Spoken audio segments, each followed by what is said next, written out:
Today, I'm giving a presentation at the Symposium for Metabolic Health here in San Diego. Dave Feldman is also in town presenting some interesting analysis from the KETO-CTA preprint, and I couldn't resist the opportunity to bring him on the podcast and ask some questions. If you're new here, my name is Dr. Lily Johnston. I'm a board-certified vascular surgeon, but I specialize in cardiometabolic prevention, so hopefully you will never need me as a surgeon. I was just excited because I'm already here in San Diego. Both you and I are speaking at a conference, Symposium of Metabolic Health, and it's exciting because since we're already in the same vicinity, there was a podcast by Simon Hill where he had a guest on, and they were both talking about our documentary, Cholesterol Code, and also our research.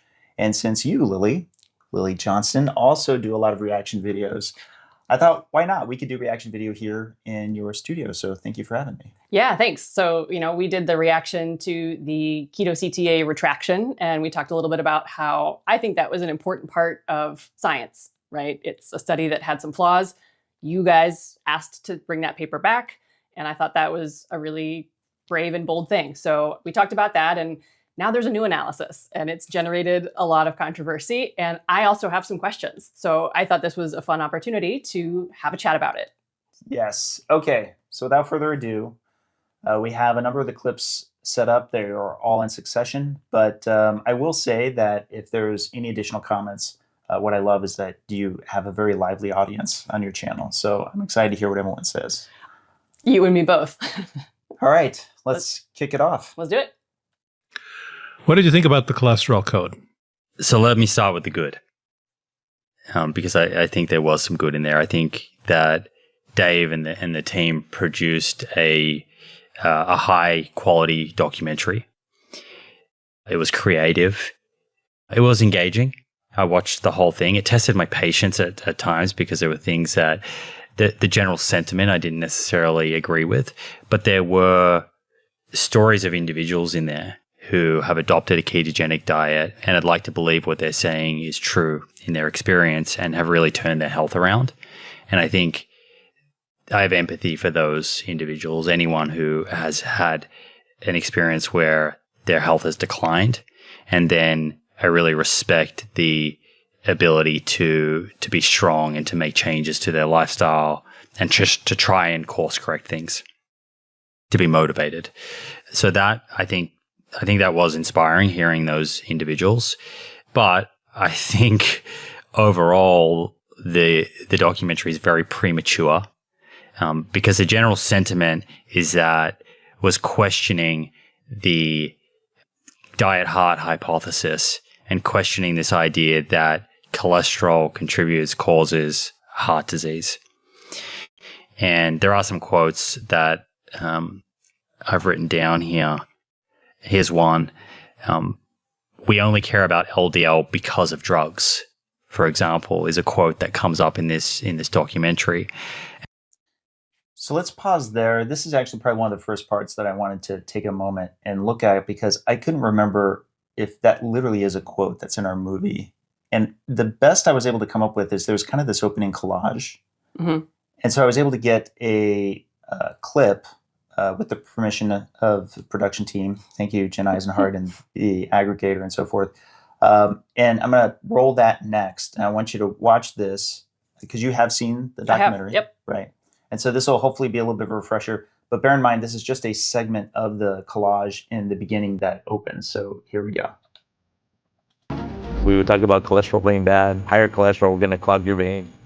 Is that what we should be focusing on the most? And I think, no, it absolutely is not. The only reason to focus on cholesterol is because we have drugs. There's no other reason. More drugs, more illnesses, and it's not working. It's a broad failure of the medical system, I think. It's just the paradigm is wrong. You go to the medical literature, it's all on flimsy data based off of a sick population. Cholesterol was not a good predictor of who's going to have a heart attack. So that's a collage of different people making various statements. And I think if the case Simon's sort of advancing is, hey, like in the snippets that I showed, seems to have like this broader sentiment that is pervasive through the movie. I could kind of get what he's saying if looking at it just in a succession. But I feel like that piece does sort of illustrate we're going to be talking about a lot of these things, but that it's not itself a core message so much as it's kind of an in and out intro piece. Do you think that's a fair characterization? Yes and no. I think that there are absolutely a lot of people interested in this film because it promotes a anti-establishment perspective. And on one hand, I get that, right? I, as a clinician, hear patients every day tell me why they don't trust their team. They feel like they have been, at worst, lied to, maybe misled, at best, perhaps just ignored, or things were not explained. People didn't take the time to go through the risks and the benefits of whatever we're discussing. And so I think mistrust of medicine is at an all-time high. And I don't blame anybody for making a point of showcasing that. But also, it is a challenge to be a clinician operating in that space and to have patients who watch a film like this and come to me and tell me that LDL cholesterol doesn't matter ever at all. Like, that happens to me weekly. And it's a real problem. It's a challenge. So, I mean, I think that's kind of where Simon's going with that is, sure, there's science, there's data, there's exploration and curiosity. There's also what people want to believe and like pulling on that emotional heartstring of like, there's a conspiracy, you were right all along, the big bad doctor's out to get you and is just trying to, keep you sick and feed you pills and not make you well. And like, it makes for good film. Yeah, that's true. Now, there is something that I want to play that's going to be a little bit later. You probably already know what I'm talking about. Probably. That's later in the film that I think draws a strong contrast to this. But it's all part of the same film. But I think we should save that for a little bit later. Let's carry on. Let's carry on. And I would say, no, we don't only care about LDL because of drugs. We care about drugs because of biology. And we care about drugs because of observational studies, Mendelian randomization genetic studies, randomized controlled studies, all pointing in the same direction and showing us less heart attacks and less stroke consistently across different populations. But we also will say when we're wrong. We used to care a lot about HDL, and we have a number of drugs on HDL which are now off the market because they didn't work and they caused problems. So we can raise HDL with drugs. We have drugs that will raise HDL, but they do not impact cardiovascular disease or strokes. So he's talking about the CETP inhibitors. They would substantially increase HDL, but have been broadly considered to be not successful. But that already was the position of many people like myself who feel like HDL being increased and its association with greater cardiovascular or reduced cardiovascular disease incident probably relates more to it being downstream of the same thing that independently associates, which is metabolic health itself. Right. In other words, poor metabolic health will drive your HDL down, but there's nothing that would make you believe that raising HDL is necessarily going to be, in and of itself, beneficial. The other thing is the CETP drugs never came to market. They were flagged in trials, in phase 2, phase 3 trials as being ineffective or dangerous, as the case may be. There was one actually that was a little successful. So it's also not a completely factual story. One of them was okay. It just wasn't so great that it was worth bringing to market and developing the drug. And, oh, by the way, there is a new CETP inhibitor that is in trials now and is looking much more promising. So I don't think it's a total class failure. It was molecule-based failure. And also, I want to stipulate the point because I don't agree that medicine does a great job of saying when we're wrong. Right. And CETP is an okay example in the sense that, again, the trials showed it wasn't helpful, so we didn't bring them to market. There have been other cardiovascular drugs that I've talked about before that haven't come to market. But once things are on the market, or once the establishment adopts and accepts a position, peanut allergies would be an interesting example, right? We advised parents for a long, long time, like not to give their kids peanuts because we thought that's what triggered allergies. And in fact, we made the problem a lot worse. And that comes out of Marty McCary's book, where he kind of goes into that whole story. But again, I get the mistrust because I'm not sure that I agree we've done a good job as a profession of being transparent and honest and saying when we screwed up and got it wrong. That's a good point. So we can do a lot of, to say we're going to do it to one and not do it to another means that they don't understand in that world. We want clinical outcomes. And even though we have great mechanisms, Mother Nature has shown us time and time again about if you don't have the clinical studies for it, you can have all the mechanisms in the world. It's just, So I thought quotes like that were kind of setting this whole thing up as it's a big conspiracy, like that the entire all doctors lied to us is about some sort of agenda to line the pockets of pharmaceutical companies. And I'm not saying pharmaceutical companies are perfect, but there is very strong evidence that exists for statins and PCSK9 inhibitors and ezetimibe and bempedoic acid. The list goes on. And I think if I just zoom back out, so I said that there were these personal stories in there that I empathize with. This whole idea of lean mass hyperresponders, which is what the documentary is on, and maybe I should explain what that is. Essentially, it's someone who has good metabolic health. They are relatively lean, although that's not objectively quantified. And they adopt a very low-carb ketogenic diet. And despite having good metabolic markers like blood glucose control and triglycerides, their ApoB goes through the roof. Very high. Okay, so a couple notes. Earlier into that, he's talking about how the movie is, from his perspective, it's advancing that it's a big pharma conspiracy. I definitely think that that's an overreach. If you've seen the movie, there's not much discussion on drug companies. And if anything, the clip that I'm going to be showing a little bit later is actually talking about one of the people that appear in our movie that had chosen to do something about it, which we'll talk about in a moment. The other one is, and I'll concede, this is maybe a little bit of a pet peeve of mine, lean mass hyperresponders are already defined in literature. We're already published. It's 3 blood markers. It's an LDL cholesterol of 200 and higher, HDL of 80 or higher, and triglycerides of 70 or below.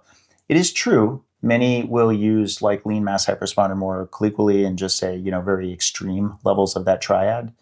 But while it's also the case that the way that Simon's describing it can often be what people observe when they see that, things like leanness not being part of the phenotype, that's fully acknowledged. That was just something I was literally observing. Sure. In the same way that, say, atherogenic dyslipidemia is also based on markers, but there's not an actual marker for the atherogenicity itself.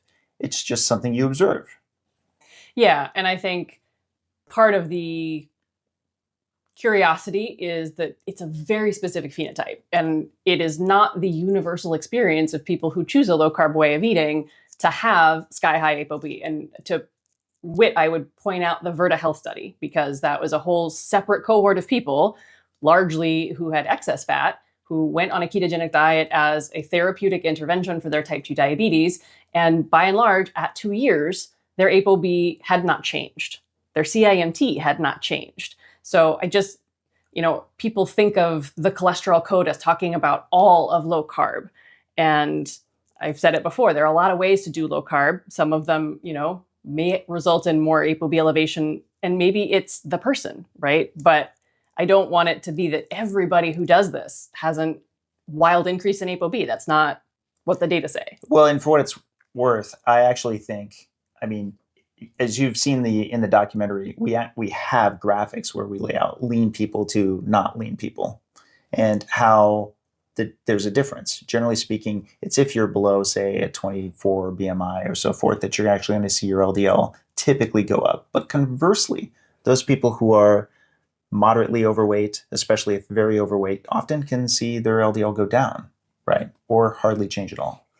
But do you think that there's a risk that everybody in the low carb community is going to extrapolate the results of your study and your documentary to them? I mean, it's always a possibility, but that's why you got to take the time you do in the documentary to do those kinds of graphics, to discuss it in that way. It's one of the challenges that I found there was in doing the documentary in the first place, is a lot of times there's a lot of arguments as to just how much emphasis each part can get. Mm-hmm. And at the end of the day, you're just trying to be as complete as you can, at least with the time that you have, and still trying to talk to a lay audience. Okay. And that's called a phenotype. So I do think that's another interesting thing this documentary puts forward. It says, hey, there's this population of people who respond to a ketogenic diet like this. But when I zoom out, what I think's happening here is these people often with certain symptoms, whether it was mental health or they had an autoimmune condition, they adopted this low-carb diet, had some improvement in their experience of their symptoms, but then had a blood test. And their LDL cholesterol and ApoB is through the roof. And there's a whole community of people out there that just want to believe that's not a problem. And this documentary and Dave's work really caters to engaging that community and, in my view, giving them false hope. And I say that because Dave himself comes out and says he's cautiously optimistic that high ApoB in this population is not a problem. And I don't know how you can be cautiously optimistic given all of the evidence that points to the contrary. I'm going to have to reject that characterization. People could look this up. I've literally appeared on Simon Hill's podcast, my one appearance, where I addressed specifically the quote unquote cautiously optimistic. And I'll concede I don't have that clip ready, but I can say that I know at the time I said something along the lines of, when I was first doing this, I would say I'm optimistic because that's more of how I felt about it at the time. Then getting feedback, a lot of people took that and ran with it as though I could be the one source of information that they're taking this from. And then I would emphasize, to be fair, cautiously optimistic. Cautious is meant to emphasize concern, right? And then eventually on the podcast, this is part of what the story was, I said eventually I just stopped using the term altogether. And that, I think, is important to emphasize, that it's a change over time. As my profile has gone up, and particularly as I work with more and more clinicians and other scientists, if anything, I try to be more careful about what it is that I say and emphasize that I'd like people to work with their doctor, which if you could do a search in the last, 3-4 years of my social media, you'll hear me say it time after time.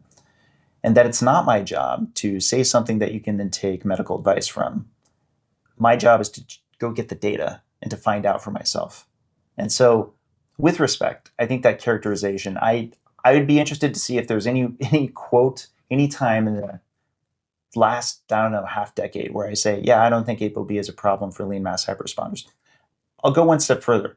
I even have a slide that I know was in my talk at this conference from last year. I think it's even number 3, in the conclusions, where I said, if you're a lean mass hyperresponder, this is after I showed a lot of data that people could take comfort in. If you're a lean mass hyperresponder, does that mean that you are therefore at a low risk for cardiovascular disease? And I say plainly, no. Again, it comes back to individual recognition of what your health status is, which I know is something you go into a lot in your channel. It is, and I will say the nuance does not play super well, right? Like, I'm lucky to have begun cultivating an audience that appreciates it, but it's a lot easier to make a quick soundbite and have that go broadly. And I wonder what the tension is for you between having such a broad social media engagement and also trying to do the science, because I think the point here is that they kind of conflict. Like, there's a little bit, you run the risk, right? You run the risk where people are reading things quickly and scrolling quickly and looking at it's not 140 characters anymore, but I'm old enough, it used to be, and taking a distillation, an oversimplification, and an over-extrapolation and running with it. Right. And that's a real risk that you personally have taken and continue to take. Yeah, and the best I can do is to constantly build in as much nuance as I can. But I have to say, a fair complaint that I have is if detractors themselves are the ones who are actually mischaracterizing me in a way that people could be taking that statement directly from, say, somebody who's making that statement on my behalf, right? I would caution them to listen more themselves to what it is that I say. And this group, they published a study that I thought at face value had some interesting elements to it.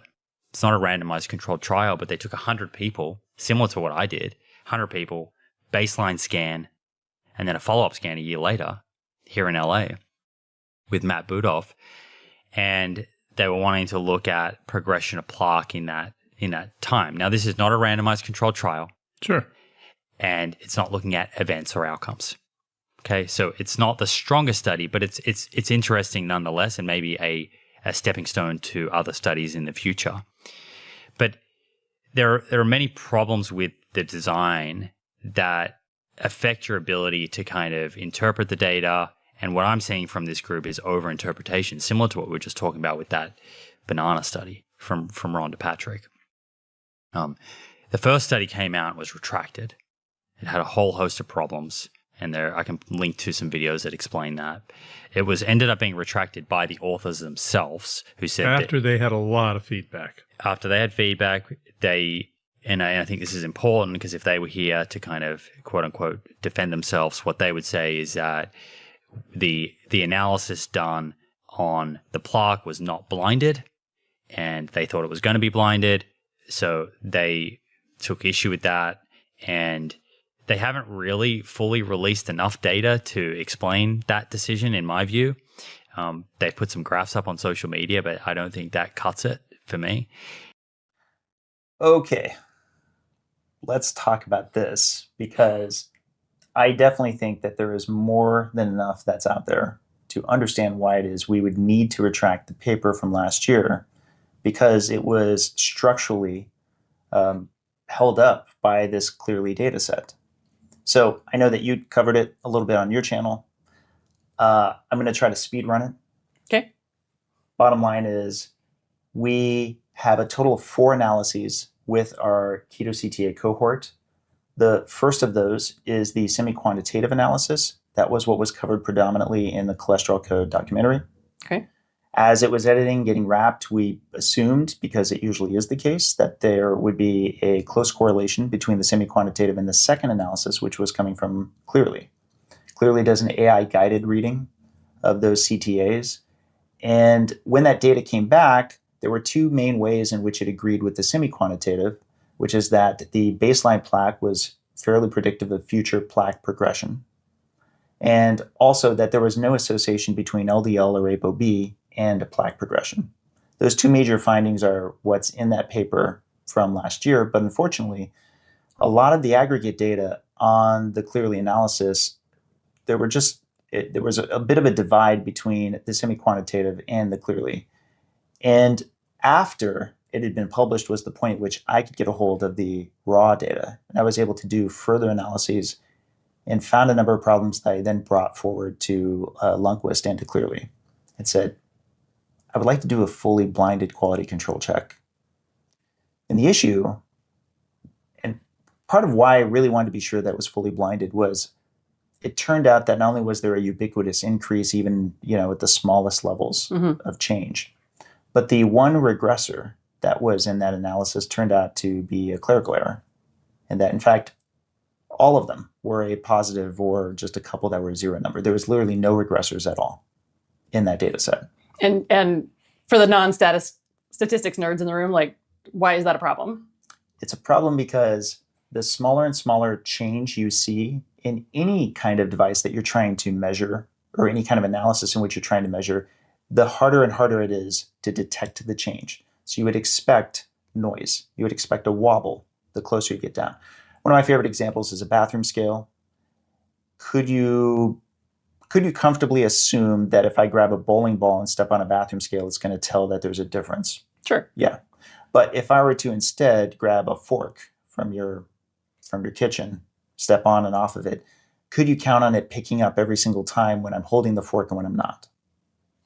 Probably not. Probably not, because you already know from your bathroom scale, its accuracy seems to be about off by maybe 1/4 of a pound, 1/2 pound, and a fork weighs less than that. Well, by the same token, I know you're very intimately aware with this. imaging is not perfect. Even if you can pick up details, the more that there's plaque, the more confident you are that you did pick up a change. But the smaller the change, the harder it is to detect. And that's very relevant. It's why I really wanted this quality control check, because it was very odd for there to be no regressors, even if you believe in the lipid hypothesis, even if you believed all of our participants had an increase in plaque, right? Well, what made it a little worse was that Cleerly pushed back. They didn't want to do a quality control check, even though we had offered to pay for it in full. And I mentioned how there's 4 analyses. The second and third analysis came in. That was HeartFlow and then Q-angio, which was Q-angio was the pre-specified. All 3 of those analyses agreed with each other, with Cleerly being the outlier. And throughout all of this, including a number of odd patterns we're not going to take the time to get into here, went back to Cleerly every single time, said, come on, there's enough data that's accumulating at this point. They continued to say no. Eventually we went to the journal and said, unfortunately, we're going to have to ask to retract this. And effectively, that's exactly what happened. One of my frustrations with detractors is that often there's a mention of the retraction. There's not as much of a frequent mention that we're the ones, the authors, who asked for the retraction. Or for that matter, that's around the Cleerly anomalies. The Cleerly anomalies is probably the least covered, yet most important event that happened with our research. Yeah, I mean, to be fair, Simon said that you guys retracted it, right? He acknowledged that. He did, but also to be fair, he mentioned the blinding. He didn't mention the Cleerly anomalies. True. And to date, I actually don't know that Simon has really put a lot of consideration into the Cleerly anomalies, and I would invite him to. I would hope he would. I would hope we all would. And so that study was retracted, and then they published a new study that looks again at the exact same data. It's not a new study in terms of new scans or anything. Same data. But this time looking at the analysis through using 2 different tools, Q-angio and HeartFlow, instead of Cleerly, which was used in the former retracted paper. A lot of people online are getting confused, and people are citing the retracted paper, or some people are citing the new paper. The new paper is a preprint. It hasn't passed peer review. Okay? So just to kind of underscore this, the documentary's out. Right. First paper, retracted. Second paper, not a randomized controlled trial, not looking at events, is in... Same data. It's a preprint. New analysis. New analysis, preprint. Now, this study... It measures I think I need to dedicate a full episode. It would take a couple of hours to go through the entire study, the methodology, the results. They report a lot of different outcomes and ways of kind of measuring plaque, like non-calcified plaque, total plaque volume, percent atheroma volume, these different ways of measuring plaque and comparing between people. What's really interesting to me is just when you read the abstract, the bias from this research group just shines through. They, for example, in the abstract and in the results, they emphasize that 15% of participants exhibited plaque regression despite sustaining elevated LDL cholesterol. Okay, so a couple things there. One, he's describing that the film was getting made and getting produced at a time in which it hadn't gone all the way through peer review. For what it's worth, I just have to bring this up for even judgment, if you will. Simon was a big fan of the twin study. Twin study had a bunch of the filming while the study was ongoing. And so that's, to be fair, again, I would hope that there's some degree of standard parity when it comes to what's actually happening and when it's happening. But on top of that, we have multiple analyses as they're getting completed and not all at the same time. Now, on the other aspect, there's the regression. He's pointing it out, but he's mentioning one sentence that's in the middle. And it's after we're talking about the sentence before it is the median increase in non-calcified plaque volume was 5.6 millimeters cubed with a 37% relative increase. We are putting forward that there was, in fact, an increase at a cohort-wide level, right? But, Lily, it is a big deal, and it is unexpected that there is any regression in this group.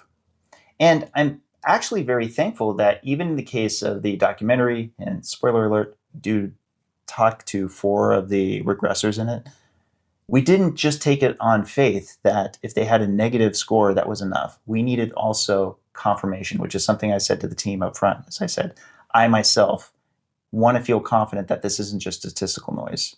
So beyond just having a negative value in the analyses, I also want to be able to confirm with Dr. Budoff's team visually that they actually can see that there's less plaque in the follow-up scan than in the baseline.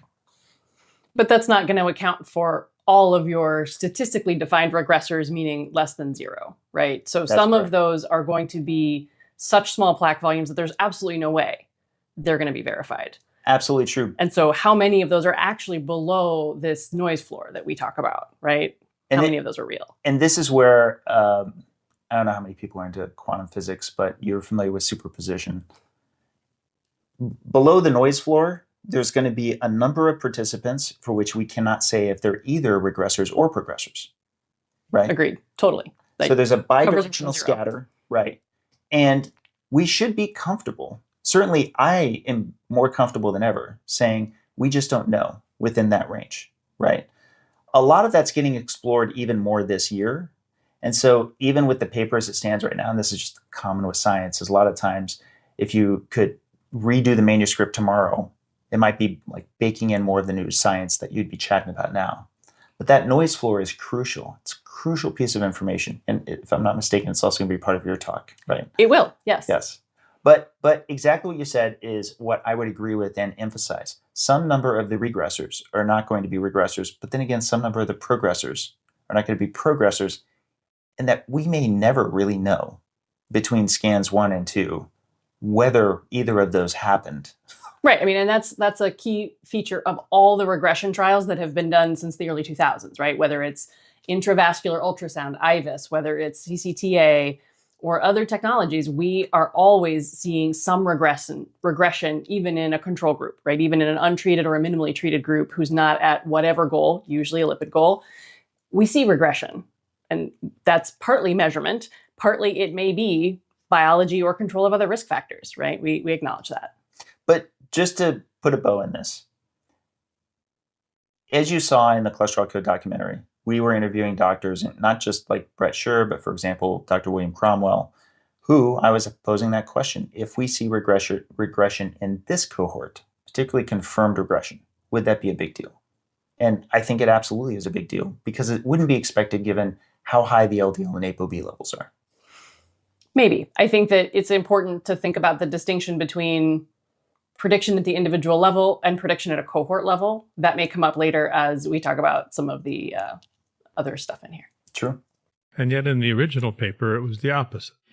And even if we just discard the original paper, what I want to show you is just some of the graphs looking at change in plaque. And you can look at this for yourself and tell me what you see. What we're seeing here, and I'll put it up on screen for those watching on YouTube, is the annual change in total plaque volume. Okay? If you're talking about regression or progression, you want to be looking at total plaque volume. Right. You're not going to look at non-calcified because non-calcified could go down or up, but calcified could go up or down. You want to look at total plaque volume. It's a scattergram. So I will dedicate a complete episode to going through this, but what I want to show you now is the graph from this study in preprint, looking at total plaque volume. So if we were going to talk about regression or progression, we're going to look at total plaque volume, not non-calcified or calcified, right? Because you could have a decrease in non-calcified and an increase in calcified that nets out, or is a total increase. And the only way to know if someone has had true regression or progression is to look at total plaque volume. Okay. I'm showing this kind of scatter plot here for you, and the y-axis is looking at the total change in total plaque volume in millimeters cubed. Okay. Anything below this dotted line means there was a reduction in total plaque volume. Anything above it is an increase. Okay. What's the first most obvious thing that you see there? It's all increasing. So besides 1, 2, 3, 4, 5 outliers, that had some regression. And you'll see regression in a lot of studies, particularly when you measure over 12 months with instruments that are not that sensitive in people with low plaque. So you have 5 people with regression, but the bulk of people either sit kind of around a little bit of progression or where they were, but then there's 30% or 20, it's 21 to 29% of people had significant plaque progression. Yeah. Okay, so a few things to unpack there. Simon is emphasizing total plaque volume is now how there needs to be an understanding of whether or not it can be judged as being true regression or not. To be sure, when we're talking about non-calcified plaque volume in the paper, we're being very responsive to a lot of the critics who are saying, hey, wait a sec, this was the thing you were aiming for, that you were interested in. Your pre-specified endpoint. Pre-specified endpoint. And I'm pretty sure if Simon or others were in the room, the reason they're looking at this particular graph, even though it's specific to Q-angio, is because they would say that was the pre-specified methodology, right? Let's look at both methodologies real quick, though. So this is the annual change in total plaque volume. The graph he was showing, he added some colors and so forth, but this is direct from the preprint. And you're seeing that on the left side. You're seeing on the right side, HeartFlow. The value of having multiple analyses for the same 200 scans is that you can do greater verification between both of them, right? Ostensibly, yeah. So to some degree, you can at least see, and don't get me wrong, one analysis could be totally off, the other one might not be, but they're all being verified against, for example, IVUS to some degree. I mean, originally, yes. I mean, that's how the original validation was done. It's important to make note that the original validation for CCTA and the AI tools was done largely in a clinical cohort, right? So people who had more plaque volume because they had chest pain, because they had a heart attack, right? This was done mostly in patients who were getting IVUS, meaning an invasive angiographic procedure where they're inside the blood vessels in the heart. You don't do that for somebody who doesn't need a cath. So how you validate that is in a sicker population with more plaque. I understand his point about total plaque volume in the sense that it's interesting from the, it's the sum total, and regression can only be really thought of that way. On the other hand, from a clinical perspective, the non-calcified plaque volume is the plaque volume of interest. I actually don't care that much if calcified plaque volume goes up. To me, that is evidence of stabilization, and we can get into the trials that might have demonstrated that, but the non-calcified plaque, the fibrofatty plaques, the lipid-rich plaques, those are the ones that rupture. And if we're going to see regression, typically that's where it comes from. We don't regress the calcified stuff. So calcified should be stable or increasing, save the measurement noise. And it's the non-calcified plaque that really ought to be changing if we're making progress in the disease process, right? If we're impacting the lipid biology, the plaque biology to a point where that plaque is either delipidating or becoming less inflamed or whatever's happening that is reducing it in volume. From a clinical standpoint, that is where we're going to see reduction in events, in my opinion. So I don't think it's an irrelevant endpoint at all to think about that. I also have in here the non-calcified plaque volume, the one that we were talking about before. And I'm going to point out something on both of these. I'm going to go back one step and then again forward one step. What is relevant is, while it may not be obvious to the viewer at first until I point this out, that y-axis on the left side, the scale is very different between Q-angio and HeartFlow. So while what Simon was putting up may seem like a much larger amount on the left side, interestingly, HeartFlow has even more of a progression on the top side, but has a lot more of the bidirectional scatter in the middle. Mm-hmm. And you see down here, like at the very bottom, we have this super huge regressor that's like a minus 200. Now, I'm just curious, do you think that that's an outlier that's probably a mistake, or do you think that actually was somebody who regressed in 1 year 200 millimeters cubed of plaque? Yeah, I mean, to me, that smells like a measurement problem or a data problem, not a real physiological regression. Right, which is why one theme we're going to be getting back to is something you hear all the time, and I'm sure read all the time in these studies, which is regression to the mean. One of the issues is, as we knew coming in, is that if you've got 1 year of a change, you're going to have some amount of additional noise because of the fact that it's 1 year. That as you have more years, you can count on more of the regression to the mean and being able to feel more confident in those measurements, which again is going to bring us back to noise. Sure. Yet the abstract doesn't talk about that at all. The abstract only talks about that notably 15% of participants exhibited plaque regression despite sustaining elevated LDL cholesterol and ApoB. How can they make that conclusion? So what they've done, what I can see they've done is, because that's not even 15%, these No. 5, what they have done is they have looked at the annual change in non-calcified plaque volume.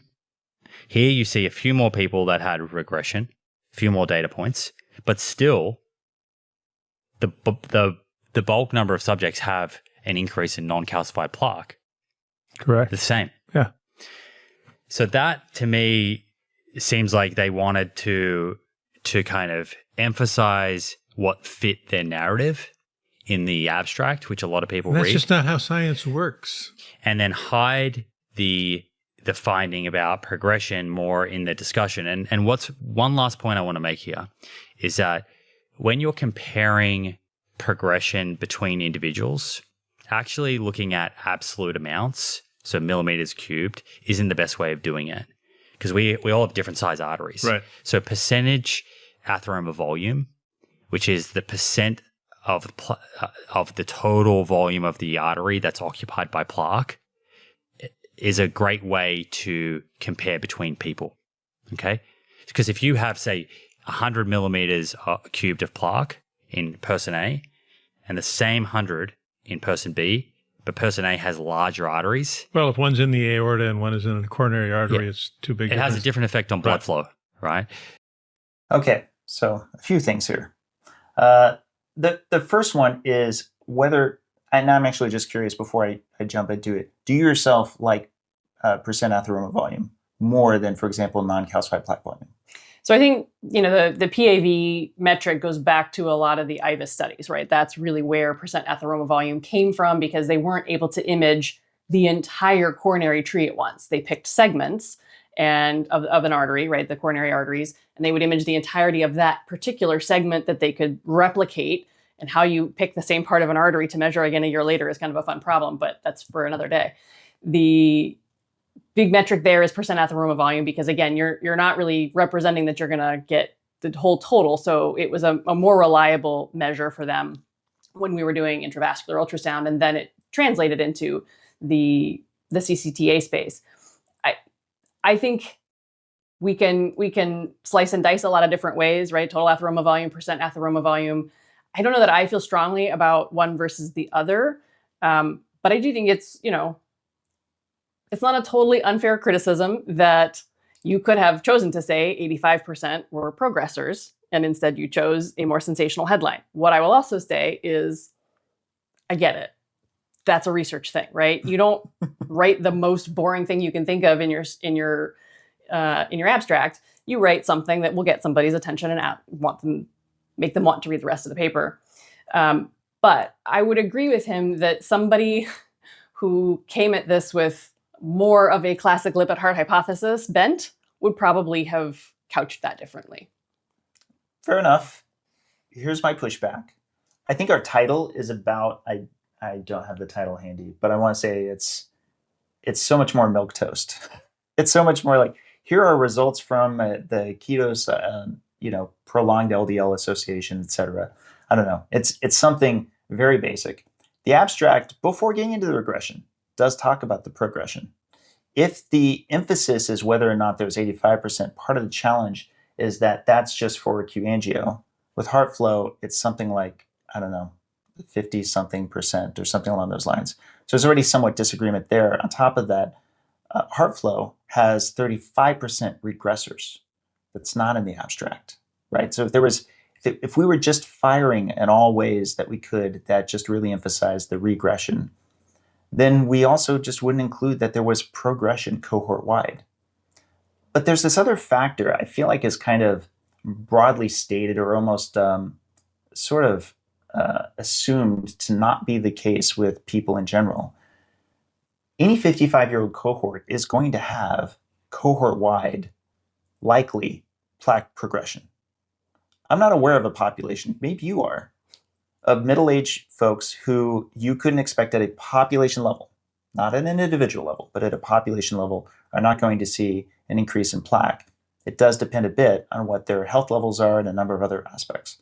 But am I wrong about that? You're not wrong. The question is going to be how many are rapid progressors, and I am sure we're going to get to it. We are, for sure. So in the research to be able to kind of normalize it and create better comparisons, PAV or percentage atheroma volume is used.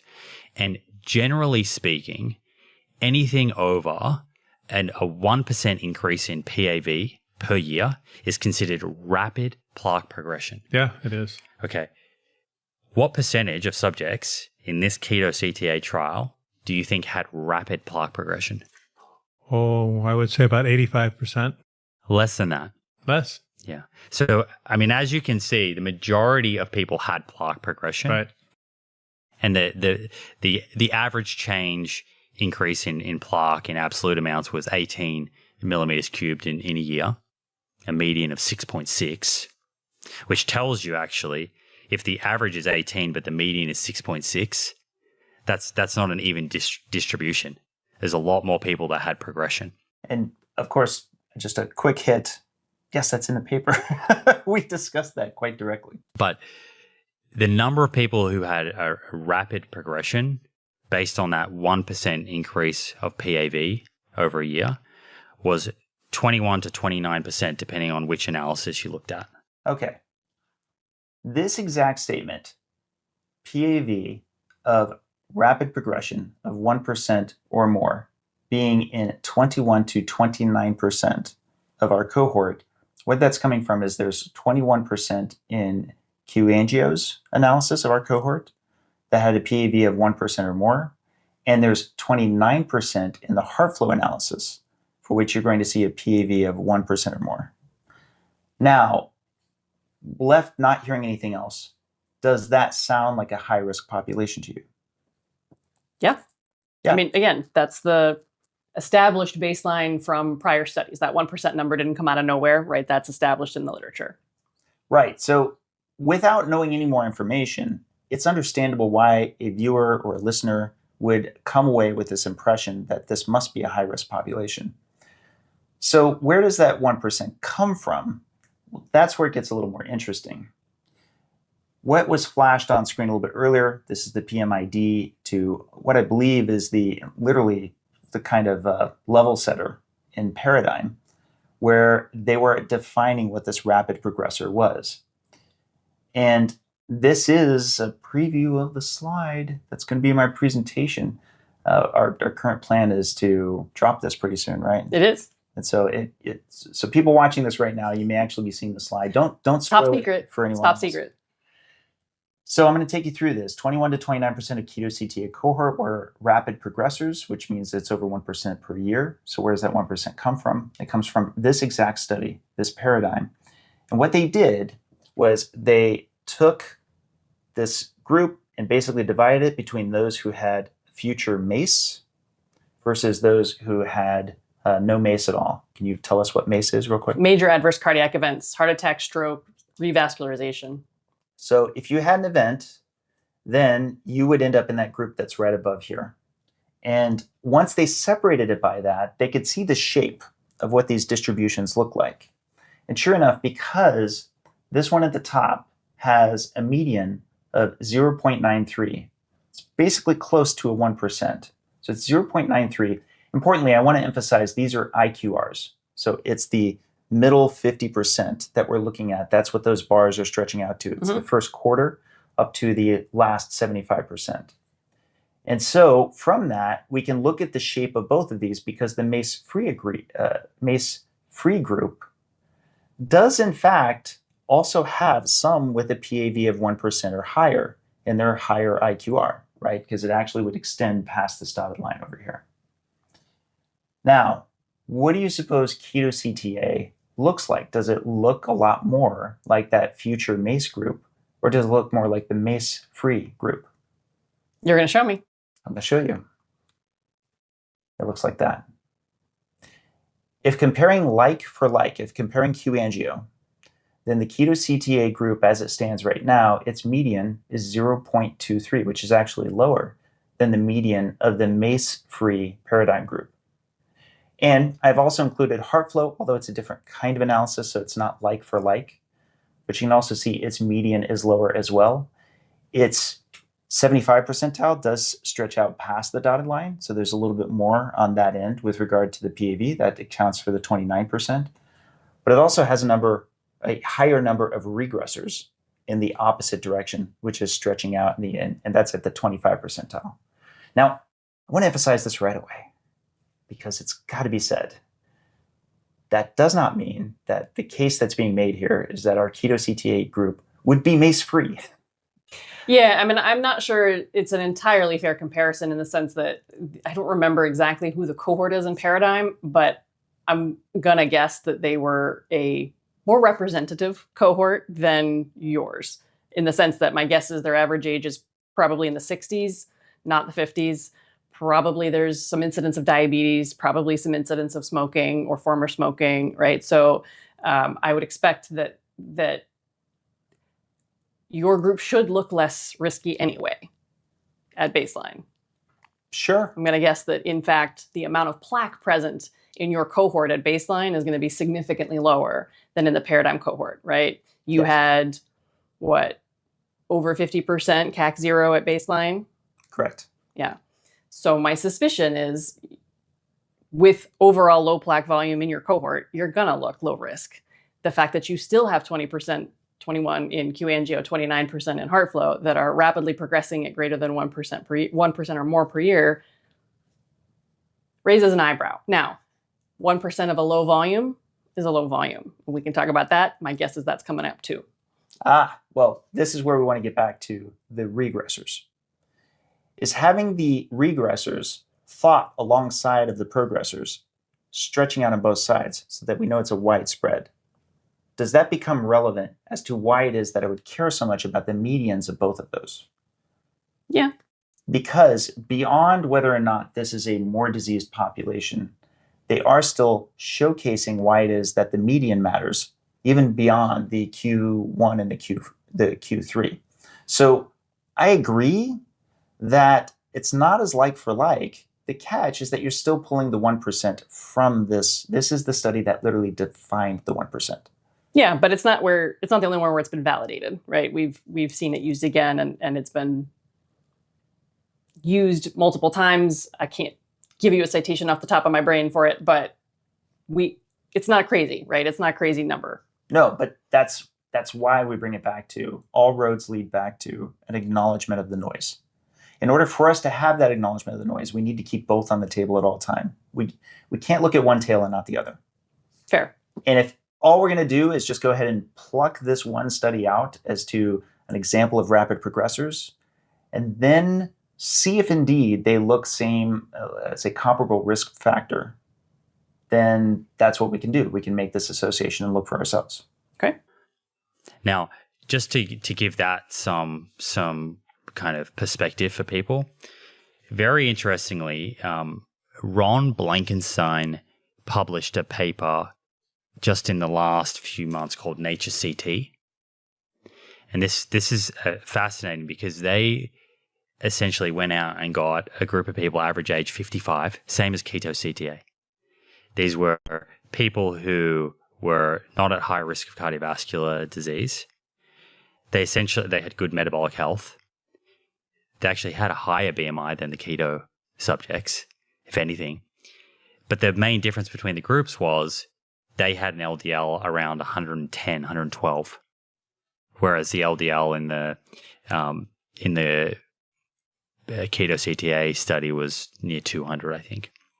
And they looked at the percentage of rapid progressors, and it was just 3%. So in a metabolically healthy cohort that has lower LDL cholesterol, not even at crushingly low, these were not people on medications, only 3% of subjects had rapid progression over a year. But in the KETO-CTA, it's between 21 and 29%. Okay, lots to say here. You and me both. Nature CT is a retrospective study. KETO-CTA is a prospective study. I'll be interested in your opinion on that, but I have a list, so let me get through these. Second, Nature CT looked only at those with a CAC below 100. We have a number of participants with a CAC of 100 or higher. And I don't know if you remember this, but the major of the two findings is that plaque begets plaque, right?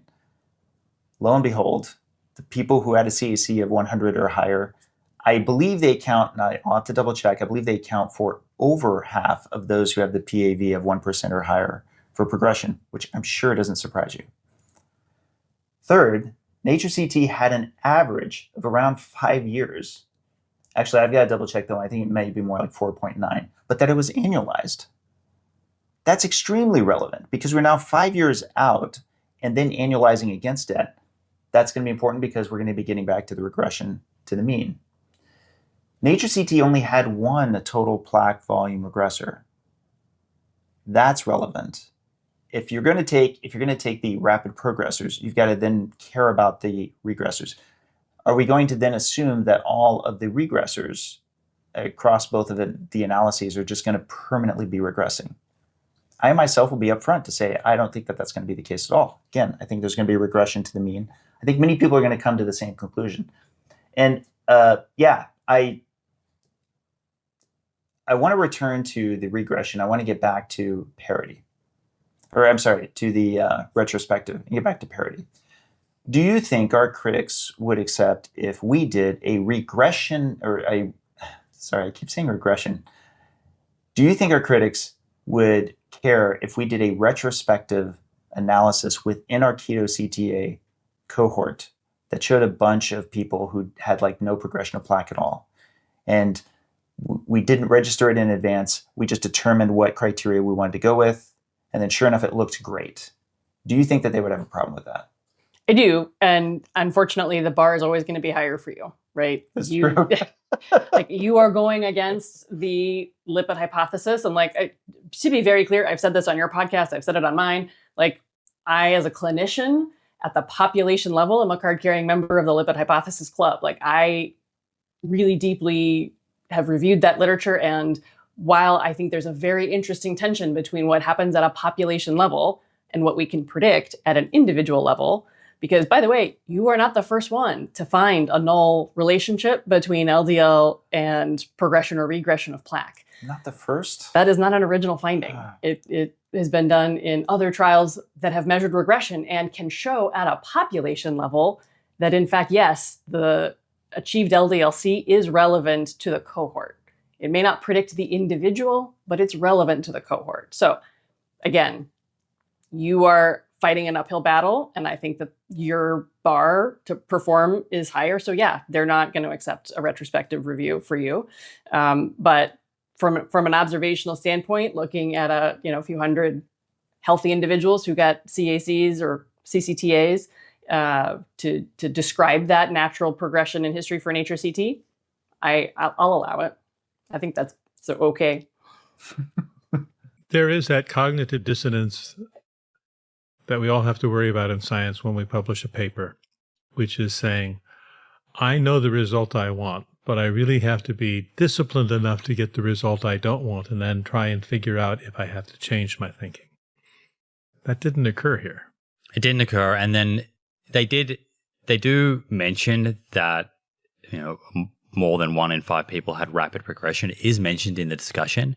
But what they do is they kind of downplay it and say this was subjects who started off having more plaque. Oh, that's their plaque begets plaque theory. It's the plaque begets plaque theory. Yeah. I would argue it's not just a theory. We not only have data, we're not the first to be saying this. We're really building on data that already exists there, right? Certainly, I think most cardiologists, especially, and you tell me as a vascular surgeon, do you think that the existence of plaque is probably going to be at least somewhat predictive of future plaque development? Sure, but I think there's an easy solution to this problem, which is take out your CAC greater than 100 patients from KETO-CTA cohort and then rerun and see what that looks like compared to Nature CT. The only other real problem with that is that Nature CT is Cleerly. Correct. And it's why that actually was the one point I'd forgotten about.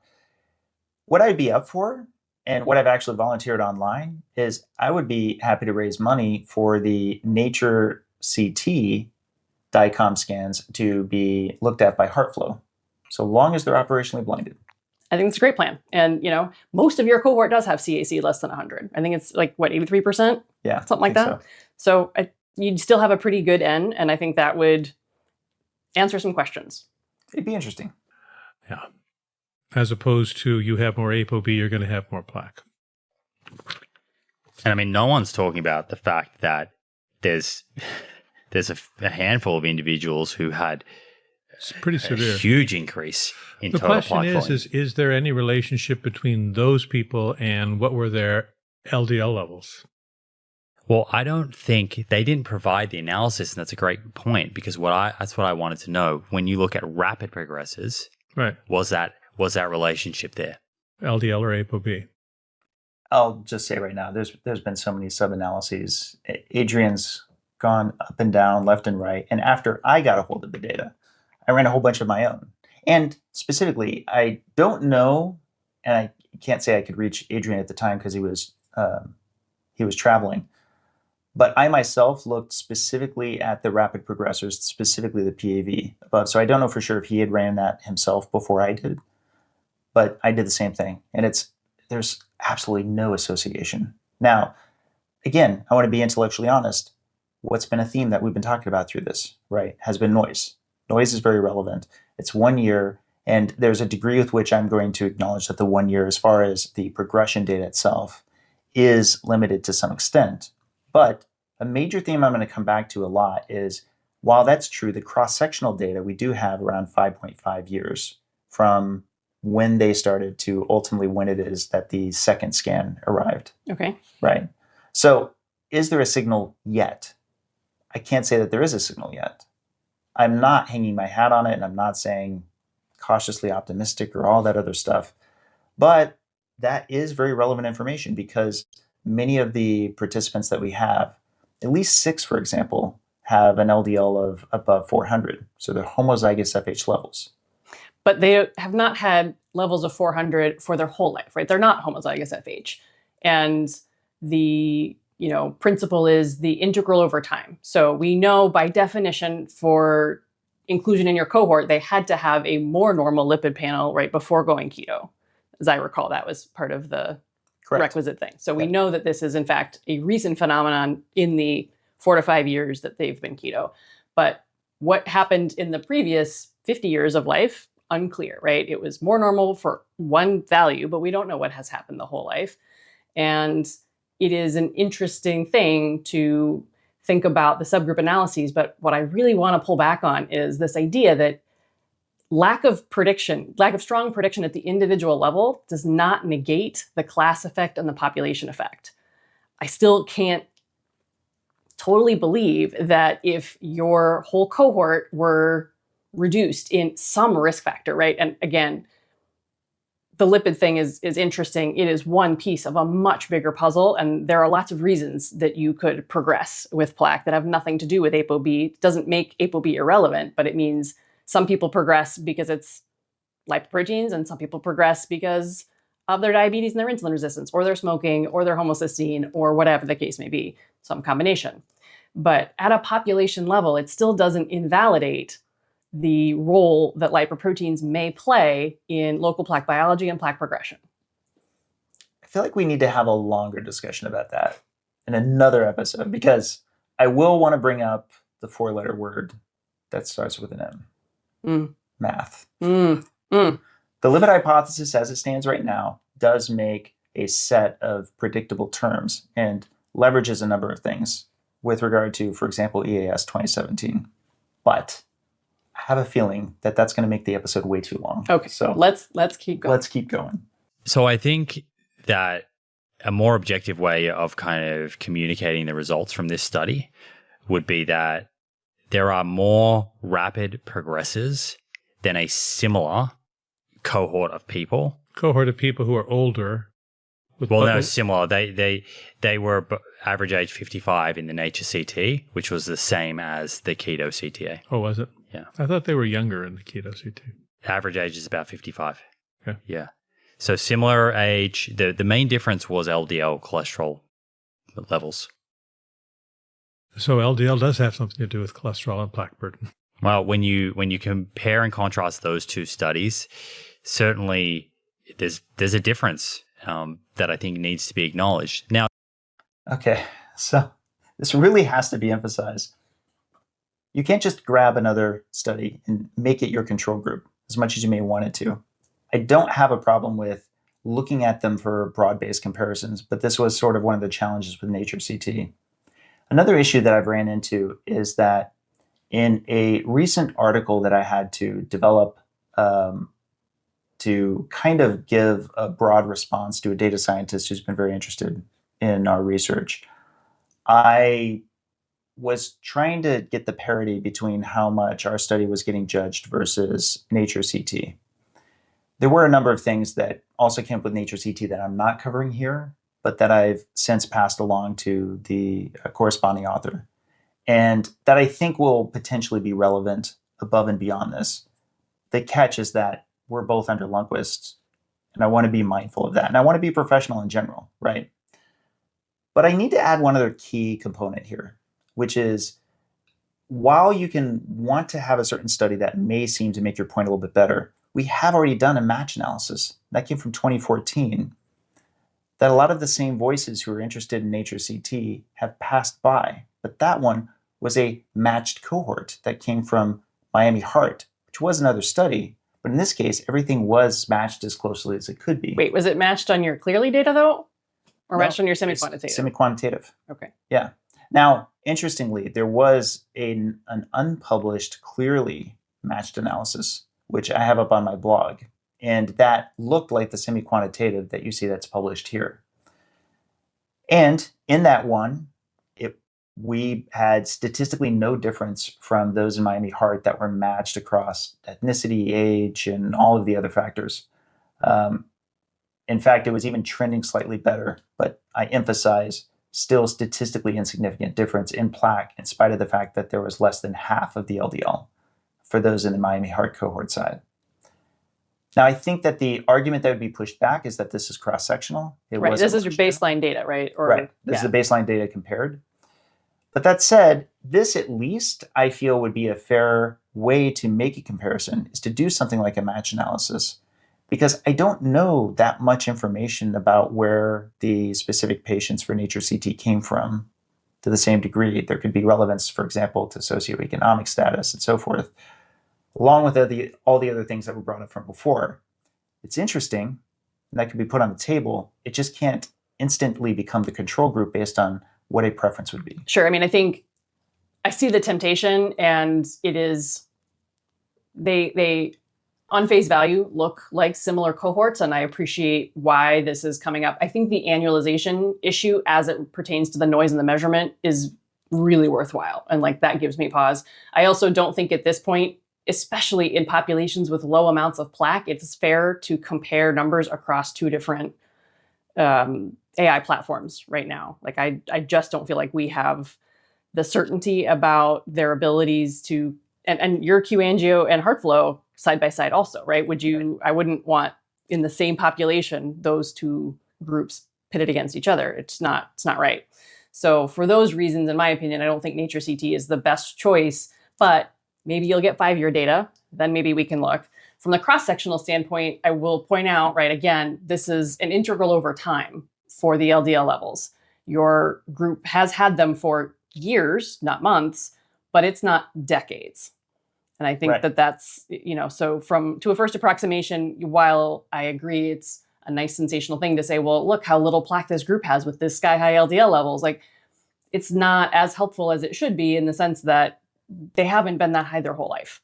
And so what we're talking about, and I'm putting my doctor hat on here, is thinking about somebody who's got a therapeutic intervention going and now potentially extending this out for decades. What are the implications of that? And we don't know. And I'm not asking you to know, but that is what people who are thinking about this for their patients and asking people to make different changes, that's where their head's at. Right. Especially if they're coming in with plaque already. Yes, actually, I'm glad you brought that up because we're getting to an important part now. At the same time, I think people on the other side of the fence will say, but why did some people not have rapid progression? And why are some people getting regression? And I would say to that, it's an interesting question. But if you're a person that's out there on the internet and you adopt a ketogenic diet and your ApoB goes sky high, do you want to take the gamble that you're an outlier? And we don't know what their PCSK9 status is, right? They could have one of the genetic variants. One of the great things about PCSK9 patients is those who have the genetic variant is they die of other things. They don't die of heart disease, obviously. Those are the people who are smokers that don't die of heart disease. But, so there are other factors that we don't know that would be interesting to study. You're saying we're not sure if these people with high ApoB, right, that they don't have a gene mutation. A gene mutation, well, similar to PCSK9, but not that mutation. That they don't have a gene mutation. Like an unidentified gene mutation. And that would be fascinating to find. Those are the people, the outliers are always the fascinating people to study because that's when you find how your model can. I see what you're saying. Yeah. In this case, it would be some type of gene variant that is protecting them from cardiovascular disease despite the high ApoB. Right. So, for example, maybe their glyco matrix is thinner so that the macrophage can go up and recirculate the plaque. Maybe, so we don't know. Those are the fascinating questions. I think that's interesting. And so I do think some interesting things, like I said, this could be a stepping stone. Some interesting things could come out of this. Yeah. What I wish was we didn't rush to over-interpreting it. And I think some people will say, hey, but in the documentary, they did speak about drugs, this and that. Listen, the overall sentiment, and all you have to do is go and look at the comment section of the Cholesterol Code documentary on YouTube, is hundreds and hundreds of people saying, Dave, you should win a Nobel Prize, congratulating the team, talking about the fact that they're rejecting medications with their doctor. These are people that believe that this science is settled, that you not only settled, that you've overturned decades of science showing LDL is causal in the role of atherosclerosis. Yeah. And that is a communication problem that, as a physician, you have to be careful of. So if there's any MDs on their team, they are the ones who should be saying, we cannot overinterpret this. We cannot tell people not to take this. We need to be very clear with this, because that's our ethic as a physician. Because we know the overwhelming data is atherosclerosis causes heart disease. Atherosclerosis comes from ApoB. You should take your medicines. And I've heard Nick say you should take your medicines if your doctor prescribes it. But clearly it's not coming out that much today. There's more clickbait when you say, this is the lie the medical school told me. So I know this is going to be like the longest clip. And we're going to follow it with about a 2-minute clip from the film. Okay. So I want you to have your doctor's hat on, right? You've already seen it. Yes, spoiler alert, there will have been, preceding this clip that's about to show, a lot of individual stories that, again, I don't want to say too much, but I'll say could give a lot of people the impression that it's all good, right? If they want to take it that way. Now, let's get to the clip that follows a lot of that for context. And especially pay attention to the very end. If the CAC had been 0, I wouldn't feel a need to take lipid-lowering medicine, but it wasn't 0. Eric reversed suicidal depression and metabolic syndrome with keto, but he fears that for many prior years, his standard American diet caused damage. Eric's coronary artery scan did show moderate calcification. And the doctors I talked to said, take the medicine, and if you tolerate it, it's hedging your bets. You're doing everything you can with lifestyle, but let's hedge your bets and lower your LDL a little bit. And as long as it's asymptomatic lowering, no side effects, I'm good with that.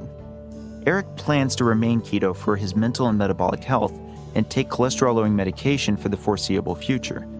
Many experts in the low-carb community agree with this approach. If they think they're a lean mass hyperresponder and they have a lot of plaque, you treat them. In a non-healthy environment, I think people still need to be very cautious about LDL. And for those patients who have metabolic disease, coronary artery disease, I still believe that lowering LDL is very important in that context of heart disease or lack of metabolic health. Almost every doctor we've interviewed for this documentary has a similar position to doctors Agustin and Budoff for this exact situation. They say if you have high LDL cholesterol and poor metabolic health or existing heart disease, you may want to consider taking steps to lower your LDL cholesterol. But they also agree metabolic disease itself is a far greater risk to heart health. There's just no comparison. We should look at a lot of different things as doctors. But if you back out metabolic syndrome and you look at just cholesterol, in the absence of disease, in the absence of family history, it's like it almost doesn't matter. Okay. I'm going to tell you up front that I'm very proud of that clip. What do you think, though? I think it's fair. I mean, to be honest, it's later in the film, but okay, it's not that long a film. If you're going to watch the film, you're going to watch the film. You're going to see that clip. And I think that's a very fair representation of how many of us who have come to recognize some of the great, great values that a low-carb way of eating brings to many of our patients also contend with the fact that for whatever other reasons, they may also have atherosclerotic disease. But I can't tell any individual patient that taking this medicine, whether that is lipid lowering, whether it's blood pressure medicine, whether it's aspirin, will help you specifically, right? All of these interventions have a number of patients needed to treat, and it's never one, right? It's always greater than one. More than one person must take this pill or procedure to have benefit. It's about hedging the bets, and it's about recognizing that nothing is free. Doing nothing is a risk. Doing something is a risk. I am perhaps more inclusive in terms of decision-making with my patients, right? I am never going to shake my finger at somebody and say, you must do this. It's not what I believe in. I do believe in trying to express my level of certainty as clearly as possible and offering, if I were in a similar situation, if somebody I loved were in a similar situation, how would I try to balance the risks and the benefits? Do you feel, though, that even if there is a lot that's said in this movie that might give people an opinion that LDL is not concerning, that we're putting effort toward at least having the full spectrum? One of the things that I emphasized, or let me put it this way, let's say that we had just had Agustin and Budoff make their statements and we just have those clips, right? Sure. They effectively said exactly what it was that I then would go on to repeat. And I repeated to emphasize not only that was their two positions, but that most of the doctors we actually interviewed in the film had that position. Many of them do. In fact, I even have it as a slide. I think I even had it at this conference that we're about to speak at, where many of them have this position. If your LDL goes up while you're on a low-carb diet, your good metabolic health, A, but B, you then go on to get some kind of imaging, and the imaging is clear, suggests that you're low risk. Then in that case, many of them are taking the position they're fine to do nothing at this time but to continue monitoring. However, if either of those two conditions aren't met, that they would like to do something. They'd like to take steps that may additionally include lipid lowering.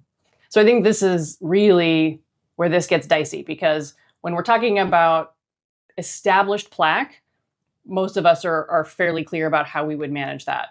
Where we're getting into interesting territory is the primary prevention space, right? If you don't have plaque on imaging, but you persist with an elevated ApoB because this way of eating brings you some other therapeutic benefit, is that okay? Do we continue to serially monitor? And I think reasonable people can differ on this, because at a population level, I still believe that perhaps the safer bet is to bring ApoB down. At a population level, that will help some people. It will not help a lot of people.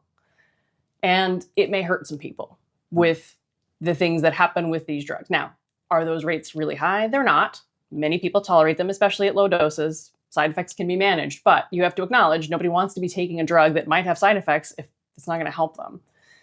But I hear the perspective of people are like, why would you wait? Why would you wait until you had plaque and disease to then treat it, right? Why wouldn't you just stop it when you know ahead of time that that the broad medical establishment broadly does believe that this is going to be a problem later. Now, how much later? Well, how old are you when you start keto and your ApoB goes up? If you're in your 60s, is it really going to be that big a deal for you if you don't already have plaque?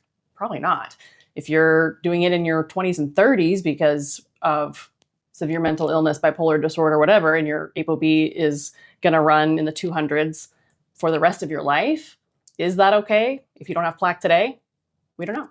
It's unanswered, but I will fully acknowledge that I'm going to get roasted for saying that, right? Like I should say, right? Just lower it, right? How hard is it? I think you've got both sides. I think there's another side that's watching this right now that's going, what? Yeah, why would you ever lower it? Why would you lower it if there's no disease and there's no because basically what you're saying is you're more pro-lipid hypothesis than the doctors I just described, right? Would be a fair way of saying it. I feel compelled to defend the lipid hypothesis. And I freely acknowledge I have patients who are not on therapy with elevated ApoB levels after the discussion, right? My job is to bring the evidence and to the best that we have it today in 2026.